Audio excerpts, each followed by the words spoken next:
talking winners and we are talking losers on today's edition of Vikings Now by Chat Sports.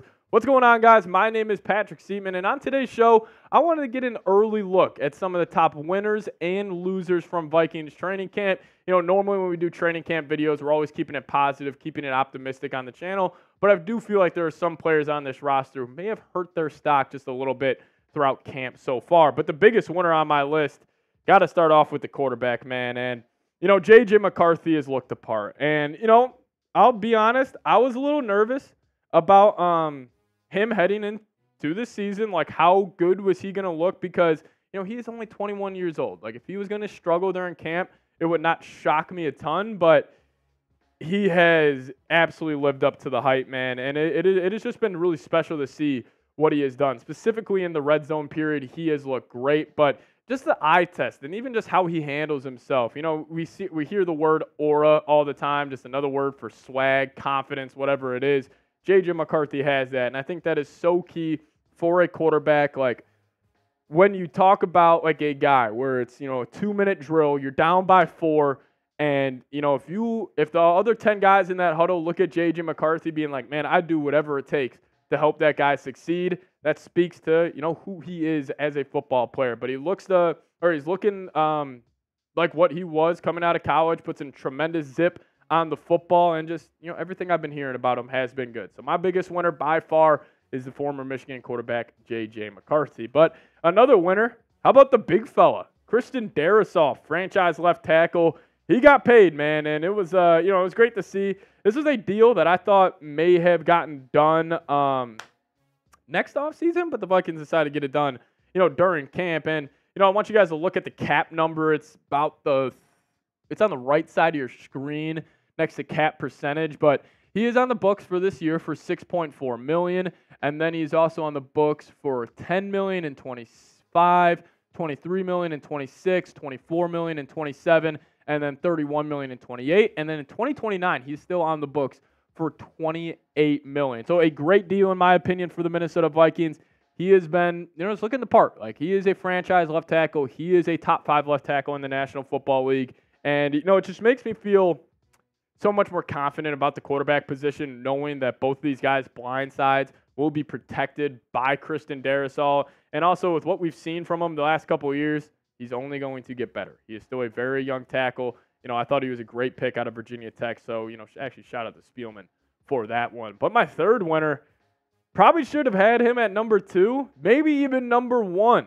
What about a little Jalen Nailor? Now, if you guys watch this show for a while, you guys know I am one of the biggest Jalen Nailor fans in the entire world.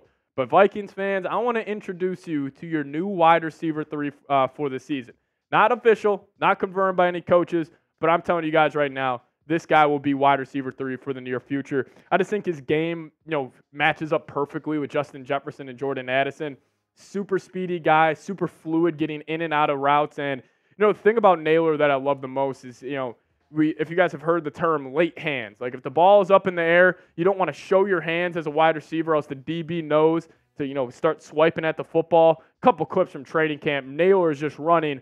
Ball is literally at his shoulder, and then at the last second, he just throws his hands up. Like, it is just really special stuff. And every time I see a clip of this guy, like, I just feel like he's got potential to be not only wide receiver 3 for the Vikings, but truly one of the best wide receiver 3s in the entire National Football League.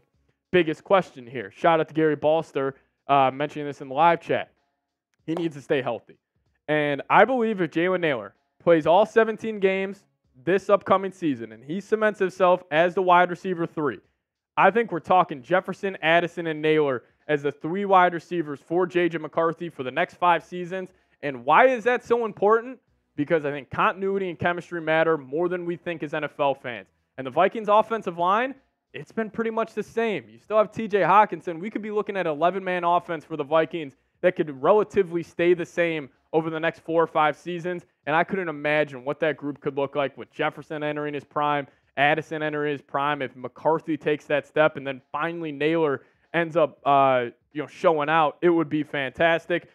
Brandon Powell, you know, he's obviously going to fight for this position. He did have a bad drop in practice, but, you know, I think Brandon Powell, if I had to put money on it, maybe he gets the nod week 1. But for the rest of this season, I see no reason why not to put out there Speedy Nailor. Now, my fourth winner from training camp, I went with the head coach. I went with Kevin O'Connell. Now, you may be saying, how is Kevin O'Connell a winner? He's not even out there playing. Well, here's what I have to say. The Vikings have a culture, and it is being shown in practice every single day. Like what O'Connell preaches about, being a process-oriented football team. You can see it has already stemmed down to even the rookies like J.J. McCarthy. I was listening to his press conference. He was talking about Kevin O'Connell and everything he preaches about not, looking at others in terms of gauging your success, but really look internally and see if you can develop, more on your own timeline. And that comes down to being obsessed with the process. And I think that mindset of the Vikings is something that is going to pay out in the long term, where if they just stick on this grind, stick on this process, oriented mindset, it's going to help this Vikings team in the long run. So Kevin O'Connell, I think he's done a great job of just installing a culture. I wish the Vikings would get a little more tough, get a little more rough and rugged in terms of their culture overall. But from everything I've seen from Kevin O'Connell, it has been fantastic. And also, bold prediction here for me, undisputed. This time next season, Kevin O'Connell is a top 10 coach in the National Football League. I feel like he's bordering top 10 right now. But this time next season, us Vikings fans are going to be possibly saying he's top 5, and I think the NFL media will call him top 10, no doubt about it. But speaking about this football team, I was looking at the odds. For the Vikings to make the playoffs, they're plus 300. To miss it, it's minus 400. Nobody thinks this team is going to make it. And I think it's ludicrous. I think if you look at this 53-man roster, it's stacked top to bottom. But we'll talk about that another day. But answer this question for me. Will the Vikings make the playoffs? Give me a Y for yes or an N for no. I'll be slamming my Y's down in the comment section, and I hope you guys do too. But we got we got losers coming around the corner in just a second. But first off, I want to give you guys tell you guys about today's sponsor, Game Time. Shout out to the Game Time app, the best ticket purchasing app out there on the marketplace right now. And if you guys use promo code ChatSports on your first purchase, we'll hook you guys up with $20 off. Terms apply, first purchase only, but use promo code ChatSports and we'll get you guys $20 off. Now, Game Time is an authorized ticket marketplace of Major League Baseball, which makes getting tickets faster and easier. And prices on the Game Time app actually go down closer it gets to first pitch. Now, with killer last-minute deals, all-in prices, views from your seat, and their lowest price guarantee, Game Time takes the guesswork out of buying MLB tickets this summer. Now, my favorite feature of the app is the views from your seat feature. You guys can specifically see what you would be looking at before you even buy the ticket. So if your view is going to be obstructed by, any type of, pole or something in the way of the playing field or, concert stage, whatever it may be, Game Time allows you to see, what you would be looking at before you buy the ticket. So take the guesswork out of buying tickets with Game Time. Download the Game Time app, create an account, and use code ChatSports for $20 off your first purchase. Terms apply. Again, create an account, redeem code CHATSPORTS for $20 off. Download Game Time today. Last-minute tickets, lowest price guaranteed. No big shocker here as the biggest loser, in my opinion, from Vikings training camp, Lewis Cine. And this was another situation where I was completely wrong about the safety out of Georgia. I thought this guy was going to be a stud. Thought he was going to, be one of the best safeties in the NFL, for the next 10 seasons. Just hasn't worked out. And also, more disappointing news, Lewis Cine was out on practice field today, but again, not in uniform.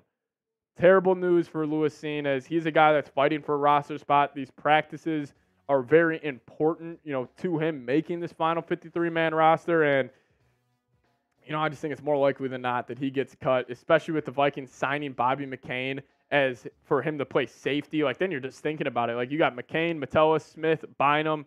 Then you also got Theo Jackson, who his coaching staff loves. We heard Jay Ward was getting, run with the corners, but also Najee Thompson was getting run with the safeties. So even if the Vikings keep 6 safeties, Cine's not going to make that final 53. So unfortunate. I think just injuries and just opportunity, have not been the best in favor of Cine, but it is definitely looking like he will, get cut before the 53-man gets released. But another player who I think is 100% going to get cut, and honestly a guy I would cut, Andrew Booth Jr. Now, I think if you have looked at the Vikings' moves over the past couple of weeks, it is clear that the Vikings have no faith in Booth, and I think he will get cut in August.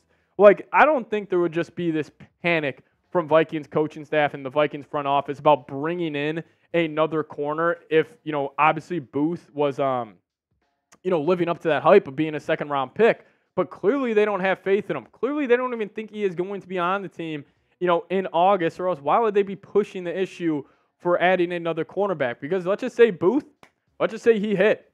Vikings would still have Shaq Griffin, Byron Murphy, Caleb Evans, Andrew Booth, and Duke Shelley, and then obviously now Fabian Morrow. They wouldn't even be looking to add in another cornerback. I think the Vikings are telling us exactly what they think of Andrew Booth, so that's why I got him as a loser from training camp. But another loser for me, and again, this is nothing he specifically did. It's not like he went out there and threw 5-6 interceptions, but it's got to be Nick Mullins. I think Nick Mullins' his best chance to make the 53 was if, let's just say J.J. McCarthy, goes out there and, he struggles and, Mullins would need to be quarterback too. But honestly, in my opinion, I would cut Nick Mullins. I don't see any reason, to use one of the 53 roster spots on another quarterback. Just have it be Sam Darnold, J.J. McCarthy, and that's it. There's no need to have 3 quarterbacks on this team.